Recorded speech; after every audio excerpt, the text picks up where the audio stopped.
short hair na ang buhok is really ko. on my side today. Kaka-text lang sa akin ng abogado ko at sinabi niya sa akin na malaki ang chance na may urong na yung kaso laban sa akin. As long as I have tax on my side, hindi na ako makakaya. Unless magpakita si Carlos. Moira, kapag nahuli si Carlos at nagsalita ito, sino paniniwalaan?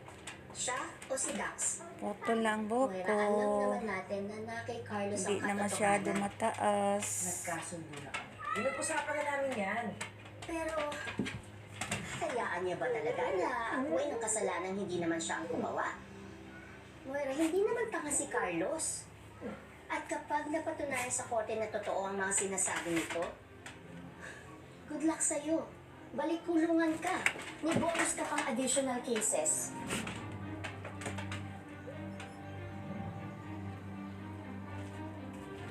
Alam mo, wag na nga muna natin pag-usapan si Carlos. Tama ka na muna dyan sa mga problemang iniisip mo tungkol sa kanya. Bakit hindi ka na lang sumama sa akin, ha? Para kumalma ka. You know what? My good friend, Dwight Herrera, may exhibit siya tonight. Puntahan natin. Ito ha, tingnan mo, ang ganda ng mga gawa niya. It's really life questions.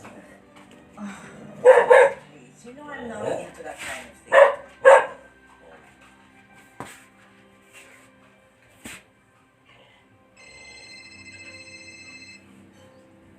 Hello, Zoe? Hello, ma'am. Nandito si Tita Lynn at si Apex kasama si Annalyn at si Daddy. Eh, ano ba ang bago doon? Pwede ba, Zoe, kung ganyan lang ibabalita mo sa akin, huwag mo na akong tawagan. Sa tingin ko sinusundan sila ni Doc Carlos. Kasi sabi ni Tita Lynn, para nakita daw niya eh. What? Ma'am, I'm not sure, pero what if hindi sinusundan talaga sila ni Doc Carlos?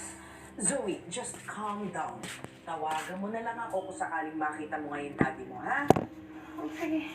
Bye-bye.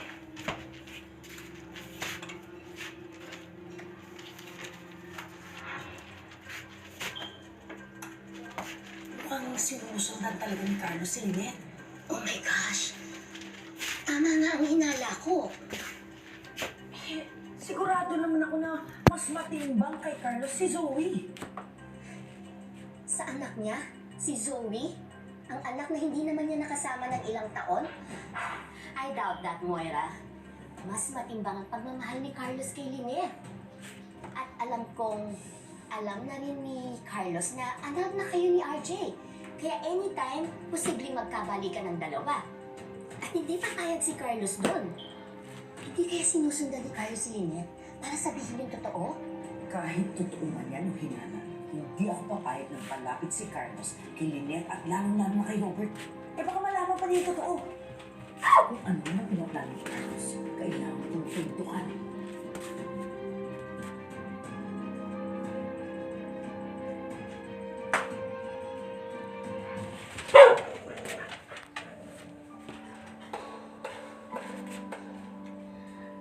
Hi, guys!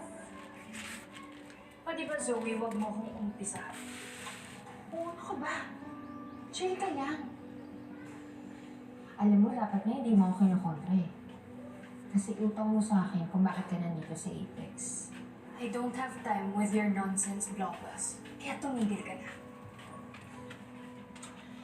Justine, ako lang naman ang nagpalit ng mga documents na nahanap ni Anna. Kung hindi ko ginawa yun, nahulog ka ni Daddy at Tita Justine. Shut up. No! I won't shut up. Dati nga hindi ako nakikinig sa'yo. Ngayon pa kaya. Ano bang gusto mong gawin ko, ha? Tumuhod ako sa'yo? Magpasalamat ako sa'yo? Sorry, Zoe, pero hindi ko gagawin. Ako ba? Hindi mo kailangan gawin yun. Alam mo, enough na sa akin na alam ko may invisible wish akong nakatali dyan sa liit mo. From now on, you're my pet. Actually, you're our pet. Kaya huwag kang